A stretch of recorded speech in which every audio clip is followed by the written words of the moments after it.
नमस्कार। मैं डॉक्टर शैलेंद्र कुमार सिंह, राजकीय महाविद्यालय भतरोज खान, अल्मोड़ा। आज का हमारा मुख्य विषय है व्यष्टि अर्थशास्त्र के अंतर्गत अनिश्चितता उठाने के लाभ सिद्धांत पर चर्चा करना। वास्तव में लाभ के अनिश्चितता सिद्धांत का प्रतिपादन प्रोफेसर फ्रैंक एच नाइट ने किया था। उन्होंने बताया कि लाभ को उन जोखिम और अनिश्चितताओं का पुरस्कार है जो एक उद्यमी उठाता है, जिनका इन्होंने अपने सिद्धांत की व्याख्या करने के लिए बीमा को दो पार्ट में बांटा। उन्होंने कहा कि एक उत्पादन प्रक्रिया में कुछ चीजों का जिसका सांख्यिकीय विश्लेषण संभव है, वास्तव में उसका बीमा तो हो सकता है।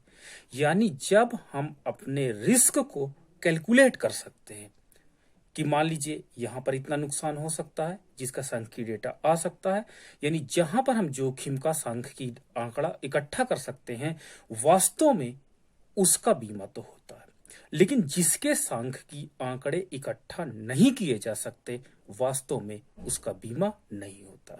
जैसे अर्थव्यवस्था में उत्पाद की मांग और पूर्ति के द्वारा वस्तु का मूल्य निर्धारण, मूल्य हो सकता है लागत से कम हो या लागत से अधिक हो, तो लेकिन इसका डेटा नहीं हो सकता, परिणाम स्वरूप इसका बीमा भी नहीं होगा।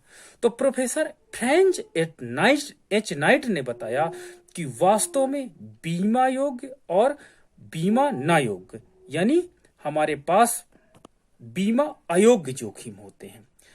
प्रोफेसर नाइट ने बताया कि जो हमारे पास रिस्क या जोखिम बीमा अयोग्य होते हैं, उनसे मिलने वाला लाभ ही वास्तव में अनिश्चितता वहन करने का पुरस्कार है, जो हमें लाभ के रूप में प्राप्त करता है।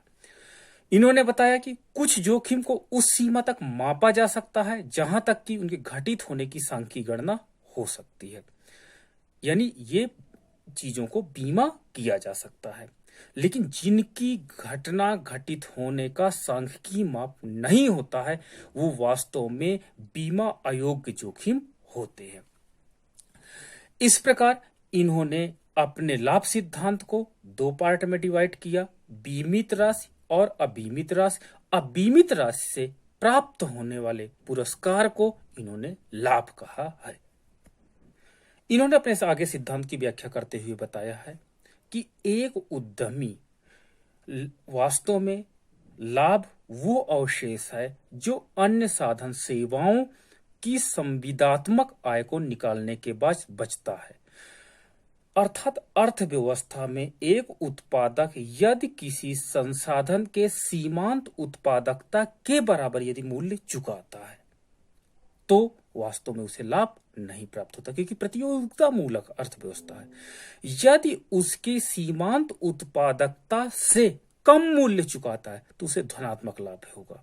लेकिन यदि सीमांत उत्पादकता से अधिक लाभ चुकाता है तो वास्तव में उसे ऋणात्मक लाभ प्राप्त होगा। वास्तव में एक उत्पादक को ऋणात्मक लाभ तब प्राप्त होता है जब वह बाजार में बहुत अधिक प्रत्याशा या आशावादी प्रवृत्ति को अपनाता है। बहुत अधिक आशावादी प्रवृत्ति के अपनाने के परिणाम स्वरूप वो वस्तुओं तथा सेवाओं का मूल्य ज्यादा आकलित कर लेता है, जिसके परिणाम स्वरूप संसाधनों का मूल्य भी ज्यादा देने लगता है, जिसके परिणाम स्वरूप उसका लाभ ऋणात्मक हो जाता है। इस प्रकार हमने देखा कि वास्तव में धनात्मक या ऋणात्मक लाभ वास्तव में उत्पादक द्वारा किए गए संसाधनों का भुगतान है। यदि यह भुगतान सीमांत उत्पादकता से कम है तो लाभ धनात्मक होगा। यदि यह सीमांत उत्पादकता से अधिक है, यानी बाजार पे आपकी प्रत्याशा अधिक है, तो आपको लाभ ऋणात्मक प्राप्त होता है।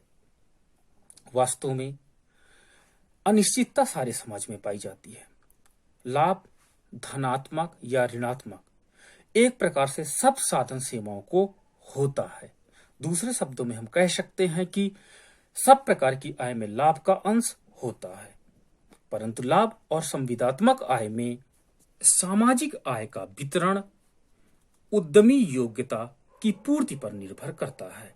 यदि उद्यमी योग्यता की पूर्ति कम है तो समाज में लाभ अधिक होगा। यदि उद्यमी की पूर्ति समाज में अधिक है तो समाज को लाभ कम होगा। इस प्रकार अनिश्चितता उठाना एक गत्यात्मक स्थिति है। यह उद्यमी इस कार्य को या तो दूसरों को सौंप देता है या स्वयं अपने ऊपर ले लेता है, और लाभ प्रत्याशा वास्तव में उद्यमी उस अनिश्चितता उठाने की पूर्ति कीमत होती है। एक प्रतियोगिता मूलक अर्थव्यवस्था में जहां कोई जोखिम नहीं होता, प्रत्येक उद्यमी की पूर्ति कीमत न्यूनतम होती है। यदि उसका पुरस्कार इससे कम हो जाए तो उद्यमी सेवाओं की पूर्ति बंद हो जाएगी, परंतु अनिश्चितता के मौजूद रहने से न्यूनतम पूर्ति कीमत बढ़ जाती है, जो वास्तव में जोखिम का प्रीमियम होता है। उसे उद्यमी पाने की आशा करता है और यही लाभ कहलाता है। परंतु नवप्रवर्तन या बाहरी शक्तियों के प्रभाव के कारण भी उद्यमी के लाभ को प्रभावित होता है। यदि नवप्रवर्तन सभी उद्यमियों ने अपना लिया है तो वास्तव में उद्यमी को मिलने वाला लाभ पहले से कम होगा।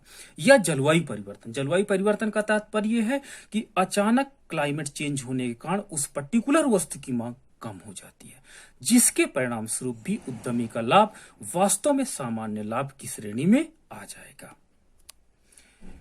इस प्रकार नाइट के अनुसार लाभ के परिवर्तन के साथ संबंध में केवल इतना तथ्य है कि प्रबंधात्मक ढंग के निर्णय या तो परिवर्तन उत्पन्न करते हैं या परिवर्तन के अनुसार ढल जाते हैं या फिर दोनों कार्य करते हैं।